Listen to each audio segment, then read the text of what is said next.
आमा नै रुँदाखेरि यति पीडा हुन्छ भन्ने कुरा चाहिँ योपल्ट महसुस भयो। आमा लड्नु भएको थियो, ढाँडको हड्डी भाँचेको थियो। हामीले हाड जोर्नीकोमा पनि लगेको थियौँ। हाड जोर्नीले चाहिँ रेस्ट भनेको थियो 3 महिना। त्यसपछि हामीले दमक आयुर्वेदमा लगेको थियौँ, आधुनिक आयुर्वेद भनौँ त्यहाँ। तपाईँलाई आज म देखाउँछु पनि, त्यो एम्बुलेन्स पनि आउँदैछ चाँडै नै। आमा शब्दमा त म्याक्सिमम गोर्कीले पुस्तकै लेखेका छन्, यसको विषयमा धेरै के चर्चा गर्नु। हाम्रो खगेन्द्रजीको एम्बुलेन्स पनि आयो। आज लास्ट फलोअप होइन हाम्रो।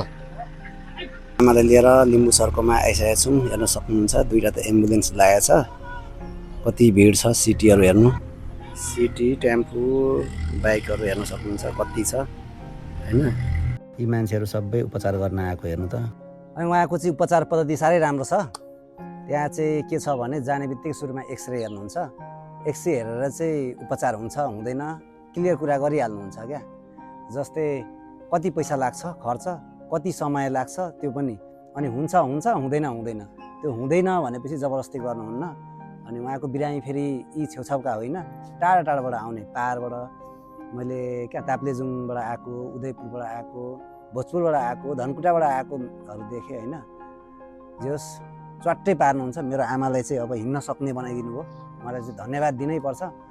अब यही सोच्नु न, हामीले 2 पल्ट एम्बुलेन्समै औषधि लगायौँ, त्यसपछि चाहिँ आमा आफै झर्ने, एम्बुलेन्समा चढ्ने भइसक्नु भयो। अहिले त अब हिँड्नलाई नै अनुमति दिइसक्नुभयो उहाँलाई। जे होस् अहिले धेरै राम्रो हुनुहुन्छ, हामी खुसी छौँ।